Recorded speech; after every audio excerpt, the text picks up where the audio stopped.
C'est demain qu'aura lieu le lancement de la nouvelle édition du prix littéraire Damas Potvin, un prix qu'on connaît très bien ici à la baie, un auteur également originaire de chez nous.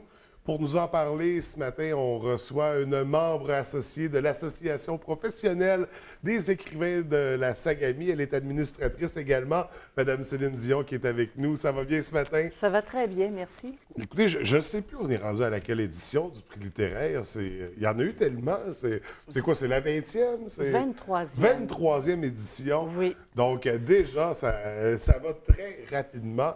On sait, depuis l'an dernier, on a entamé, en fait, on lance le concours beaucoup plus tôt dans la saison, dans l'année, pour permettre à plus d'auteurs et aux auteurs d'avoir plus de temps. L'année dernière, est-ce que ça a eu un impact? Est-ce qu'on a constaté qu'il y a eu plus de participants que les éditions précédentes? Absolument. Ça a été vraiment tangible, notamment au niveau secondaire, Oui. où là, ça nous a permis d'aller faire une plus grande promotion dans les écoles. OK.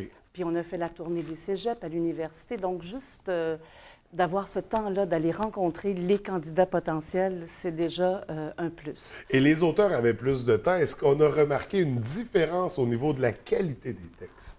Bonne question. En fait, moi, je n'ai pas vu tous les textes de Ouais, l'édition des d'avant, éditions, donc ouais. je peux difficilement comparer, mais je sais que c'était des bons textes Oui, et oui, que ça, le choix n'a pas été si facile C'est que toujours ça. difficile. On a beaucoup de talent dans la région, ça, on le C'est sait.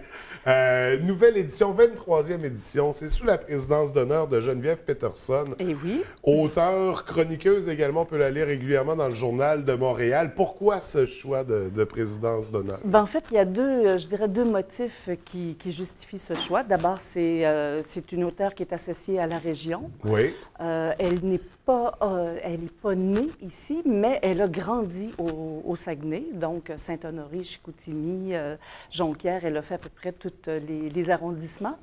Et d'autre part, c'est le fait qu'elle écrive. Elle a quand même écrit un roman, La déesse des mouches à feu, publié au Cartanier, qui a obtenu le prix Archambault, et qui a été traduit en plus, et qui, là, est présenté sous forme de théâtre. Et peut-être que les droits ont été achetés pour le cinéma. Je ne pourrais pas mettre ma main dans le feu un matin là-dessus. Mais ça serait. Mais en tout ça cas, serait c'est une pour bonne dire chose. que c'est un premier roman qui a eu quand même beaucoup de visibilité. Et Geneviève, ce qui l'associe aussi, je dirais, au prix littéraire Damas Potvin, c'est peut-être aussi son côté journalistique. Le fait qu'elle ait été chroniqueuse, blogueuse. C'est quelqu'un qui a une pratique d'écriture tous les jours, un peu comme Damas pouvait l'avoir à l'époque. Donc, pour moi, le lien était tout à fait naturel. Et comme le but, c'est aussi de faire la promotion des auteurs de la région du Saguenay-Lac-Saint-Jean, Geneviève était une belle et bonne ambassadrice pour ça. Oui, parce que les présidents d'honneur ont toujours un lien avec la région. Je pense que c'est important d'aller dans ce sens-là aussi, parce que c'est un concours pour les auteurs de la région. Est-ce qu'on déborde, non? Bien, en fait, cette année, on maintient toujours notre catégorie professionnelle. Oui. Et donc, pour répondre à cette catégorie-là, il faut être auteur originaire ou résident de la région, avoir publié au moins un livre chez un éditeur agréé. Donc, c'est vraiment catégorie professionnelle. Par ailleurs, on a des petits changements quant à nos deux premières catégories. La catégorie jeunesse, qu'on appelait jeunesse, on l'a un petit peu modifié pour jeune adulte. Oui. C'est-à-dire que cette année, on a fait une réflexion sur... On s'est réunis, tous ceux qui font des concours littéraires au Saguenay-Lac-Saint-Jean, et on a revu un peu nos clientèles cibles. Et on a essayé de travailler en collaboration plutôt qu'en compétition. Et Il y avait déjà le concours Jeunes auteurs à vos crayons, donc on le sait, c'est primaire, secondaire. Ensuite, il y a le concours Les courants du Fjord de la Société d'études et de conférences, qui, elle, s'adresse fin secondaire et cégep. Nous, le Damas Potvin, on s'adressait au secondaire, cégep, université. C'était tout le monde. Alors, finalement, on s'est dit, pourquoi on ne laisserait pas tomber le secondaire pour permettre aux deux autres concours d'évoluer là-dedans? Oui. Et nous, se consacrer plutôt aux, mettons, universités et jeunes adultes jusqu'aux 30 ans. Parce qu'on parle de 19 ans, là, jeunes adultes. Ouais. Disons, on arrive à l'université, là, on peut y participer, 19 ans jusqu'à 30 ans. Donc, on a baissé un petit peu... avant, c'était 35, là, on l'a baissé à 30. Et ça permet de faire 31 ans et plus.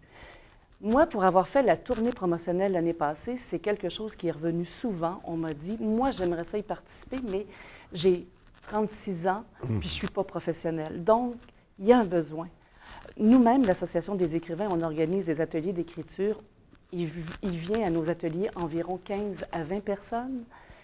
Et l'année passée, je me suis rendu compte que même quand je leur parlais du Damas Potvin, ces gens-là ne pouvaient même pas soumettre un texte. Ils étaient pas, il n'y avait pas de catégorie ça pour arrête eux. à 35 ans. Voilà. Alors là, je pense avec cette façon de redécouper les catégories, ça permet, je pense, là, d'offrir du primaire à la fin de la vie, C'est ça. à des gens de pouvoir participer à des concours littéraires. Pour ceux qui aiment écrire, c'est formidable. Donc, c'est unique. Là. Donc, j'imagine, et ça, c'est un des avantages d'avoir fait le lien avec l'Association professionnelle des écrivains, c'est d'établir un équilibre entre tous ces événements littéraires-là. Absolument. Pour pouvoir justement mieux s'adresser aux clientèles, mieux s'adresser aux gens qui sont visés. Félicitations, c'est un beau changement, en effet. Je trouve que c'est très intéressant. Donc, jeunes adultes, 19-30, adultes, 31 et plus, et la catégorie professionnelle, où il n'y a pas d'âge. Un auteur, il n'y a pas d'âge. Pour avoir 15 ans puis être un auteur professionnel. Oui, s'il a publié chez un éditeur agréé et qui correspond aux critères, il n'y a pas d'âge, en fait. Tant que c'est un auteur qui est capable de donner dans la nouvelle, parce que c'est un concours de nouvelles littéraires aussi. Oui. Bien, en fait, c'est le défi. Puis ça, c'est intéressant aussi, c'est que, bien, on pense que la nouvelle, c'est facile, 3 pages, texte court, mais au contraire, plus les contraintes sont resserrées, plus il est parfois difficile. Ouais. Moi, je dis souvent que la contrainte permet à ceux qui n'écrivent pas d'écrire, parce que ça leur donne un cadre, et permet à ceux qui écrivent déjà d'écrire autrement. Alors, c'est toujours intéressant de travailler dans la contrainte littéraire. Mm-hmm. Et le Damas Potvin, moi, je trouve la nouvelle, à mon sens, n'est pas assez valorisée dans les genres littéraires au Québec et de façon générale. Le Damas Potvin a toujours opté pour la nouvelle et ça, j'ai toujours trouvé que c'était formidable. Oui. Je dirais que c'est propre peut-être à notre région. L'Association des écrivains, on publiait autrefois des recueils de textes thématiques, c'était la nouvelle. Peut-être qu'on a un petit rapport avec le court, comme le court-métrage, le court-texte de fiction. Il y a peut-être des liens à faire à ce niveau-là, mais la nouvelle, c'est quand même ça demeure un genre. format de texte très intéressant aussi pour le lecteur, des histoires courtes, punchées, souvent qui vont nous faire vivre des sensations assez rapidement. Le format nouvelle, on l'apprécie, c'est donc de retour. Normalement, il y a un thème. Le lancement a lieu demain, donc le thème n'est pas encore annoncé, mais ce sera à surveiller. Oui. Ce sera certainement un thème très intéressant à découvrir. Justement, le lancement, on le dit, c'est demain. Il va y avoir la présidente d'honneur présente. Bien sûr, vous serez présent avec les membres de l'association professionnelle, des écrivains. Ouvert à tous. Des gens du comité, aussi des membres du jury, j'imagine, qui seront présents. Peut-être pas du jury, mais du comité organisateur, assurément, parce que les jurys, dans le fond, on les constitue au moment où on reçoit la production. Oui, il ne faut pas qu'il y ait de lien entre les auteurs. D'ailleurs, c'est un aspect que j'apprécie du concours, c'est l'anonymat des auteurs. Oui. Donc, il n'y a pas de favoritisme au niveau de la sélection. On y va vraiment avec la qualité du texte. Mais pour en revenir avec le lancement, c'est une formule particulière. Là. Ça prend les tournures un peu d'une fête ou d'une réception. Oui, exactement. En fait, on va prendre le thé. L'année passée, on avait fait... Vous savez que cette semaine, c'est la Semaine québécoise des bibliothèques publiques. Il se passe beaucoup d'activités, notamment dans nos bibliothèques. Ce soir, d'ailleurs, il y a un beau duo de libraires ici à la baie. Et demain, l'année passée, on avait arrimé les 2 activités. Et cette année, on s'est dit, gardons l'activité du duo des libraires à la baie, puis trouvons quelque chose à Chicoutimi demain pour finir cette belle semaine d'activité-là. Et je trouvais que de lancer le prix littéraire, de lui donner une place juste pour lui dans la bibliothèque de Chicoutimi, dans le coin Vitrail, avec Geneviève Peterson, on va offrir un bon thé, donc venir prendre le thé du vendredi après-midi autour d'une causerie. Ça peut être très sympathique. Et c'est Cynthia Harvey qui... Oui, la chanteuse. Non, pas la chanteuse. Cynthia, en fait, elle est la directrice du département des arts et lettres à l'Université du Québec à Chicoutimi. Cynthia dirige aussi, on parlait des concours littéraires tantôt, dirige le concours, elle, de La Bonante. Et elle est aussi membre de notre association et membre du CA de la PES. Et tout ça pour dire que c'est elle qui va l'animer parce qu'elle va aussi présenter son concours de La Bonante qui n'a pas de lien avec le Damas, mais La Bonante publie les textes gagnants du Damas Potvin. Et ça, c'est une nouveauté depuis l'année passée. On ne l'a peut-être pas assez dit, mais non seulement il y a des belles bourses pour les prix littéraires d'Amas Potvin, mais en plus des bourses, ben, on publie les textes. Il y a une vie après Il y a une vie concours. après, parce que c'est le fun de participer à un concours, mais s'il ne se passe plus rien après, c'est comme un coup d'épée dans l'eau. Alors que là, cette belle collaboration-là nous permet de pérenniser un peu les textes, puis les prix, puis de les donner à lire à d'autres personnes. Donc, un aspect d'autant plus intéressant pour les participants de cette nouvelle édition, une édition qui se transforme complètement, qui aborde le concours sous un angle différent. C'est très intéressant.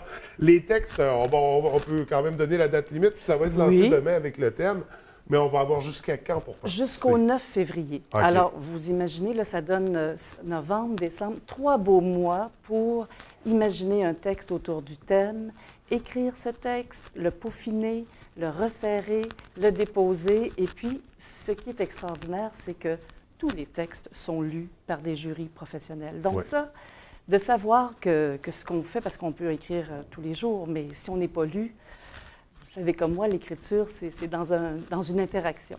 Alors, ce qui est assuré, c'est que tous les textes sont lus, sont analysés en fonction des autres proposés dans la même catégorie. Et déjà, ça, c'est un beau cadeau qu'on fait à ceux qui écrivent.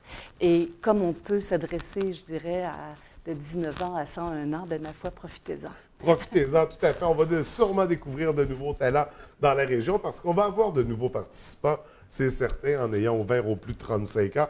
En terminant, je voulais savoir, par auteur, par participant, c'est une limite d'un texte ou il pourrait en avoir plus d'un soumis? C'est une bonne question que vous me posez là. Parce que là, on a plus de temps. C'est vrai, c'est vrai. Il y a des machines qui vont... C'est vrai. Écoutez, c'est vrai que les textes sont anonymes, mais je pense que, sérieusement, un texte, habituellement, quelqu'un dépose un texte. Ouais. J'avoue que je viens d'arriver au sein de l'organisation. Je ne sais pas s'il y a déjà eu des gens... J'avais une question qui tue ce matin. Ben oui, je ne sais pas s'il y a des gens qui ont déjà déposé 2-3 textes, parce qu'effectivement, c'est vrai que c'est anonyme. Ouais. Les gens, on ne sait pas les textes qu'on lit. Mais en même temps, moi, je pense que quand on est bon joueur, vaut mieux de peaufiner son texte et de dire j'en risque un. Et j'y crois, et puis... Et l'autre, ça sera pour l'année prochaine. Bien, c'est ça, il y aura d'autres thèmes, d'autres concours. Puis il y a d'autres concours. Puis il y a d'autres concours aussi, alors non, je pense que... Donc, un seul texte par participant. Oui. Mais c'est ça. Donc, le lancement qui a lieu demain, on invite les gens, la population en général à venir... Oui, c'est ouvert à tous, c'est à la bibliothèque de Chicoutimi, c'est gratuit, c'est dans le coin Vitrail. Un thé, une causerie, je pense que juste pour ce plaisir-là de se payer une petite fantaisie du vendredi après-midi, prenez pas congé pour faire ça, là, mais si vous êtes disponible et que vous passez par là, bien, venez nous trouver. Alors, le lancement du prix littéraire d'Amas Potvin également dans les événements à venir, mais là, on n'aura pas le temps d'en parler, mais il y a la totale qui s'en vient. On aura d'ailleurs des gens qui viendront nous en parler prochainement dans l'émission. Mais une nouvelle édition. Oui, en fait, c'est la 4e édition de la totale de l'Association des écrivains de la Sagamie. Je peux déjà vous dire que l'auteur cette année, c'est Michel-Marc Bouchard et que... Mon Dieu, le calendrier est complet. Il va faire différentes rencontres dans les cégeps, l'université, les écoles polyvalentes. Il va faire aussi 3 prestations publiques. Je veux quand même le dire parce qu'elles sont ouvertes au grand public, dont 2 qui sont gratuites. Alors, il va lire un inédit à la salle Lionel Villeneuve à Roberval. C'est une collaboration avec le théâtre Micmac. Donc, c'est Michel Marc qui va lire un inédit. Ça, c'est le mardi 7 novembre à 19h30. C'est ouvert au public et c'est gratuit. Le jeudi, ça se passe chez Marie-Laura, la librairie, où il va faire une causerie animée par Doris Larouche. Et puis, c'est gratuit, c'est à 19h. Donc, encore une fois, pointez-vous. Et le vendredi, c'est le point culminant de la totale, comme à chaque année, où c'est la rencontre de la littérature et de la nourriture. Et cette année, on le fait à Alma. Non pas parce qu'on n'aime pas la baie, là. Mais parce que vous vous promenez dans la région aussi. Bien, ça a été à Roberval, ça a été à la baie. On l'a toujours fait à la baie, les 3 premières éditions, à l'Auberge des 21. Mais là, on fait une petite entorse parce que c'est le 150e de la ville d'Alma, parce que Michel-Marc Bouchard est originaire de Saint-Cœur-de-Marie et parce que l'association, on est une association régionale qui couvre tout aussi bien le Saguenay que le lac Saint-Jean. Alors, on trouvait que c'était un beau petit clin d'œil à faire que de le faire à Alma. Donc, mais on aura l'occasion d'en reparler parce qu'on va recevoir justement l'auteur Michel prochainement le 8 Le novembre, 8 je crois. novembre. Alors, ce sera à suivre. Pour l'instant, lancement demain, prix Damas Potvin. Écoutez, Madame Dion, merci beaucoup. Bien, merci à vous. On vous souhaite un beau lancement. On invite les gens à aimer la page Facebook. Puis on se reverra certainement pour annoncer les finalistes ou la soirée de conclusion au mois de février. Oui, peut-être juste simplement dire que oui, justement, la soirée de remise de prix, c'est mi-avril. Oui, bien, c'est ça. Alors, sûrement on reviendra. pas février. C'est bon, on en reparlera. Merci beaucoup. Bonne journée. Merci à vous.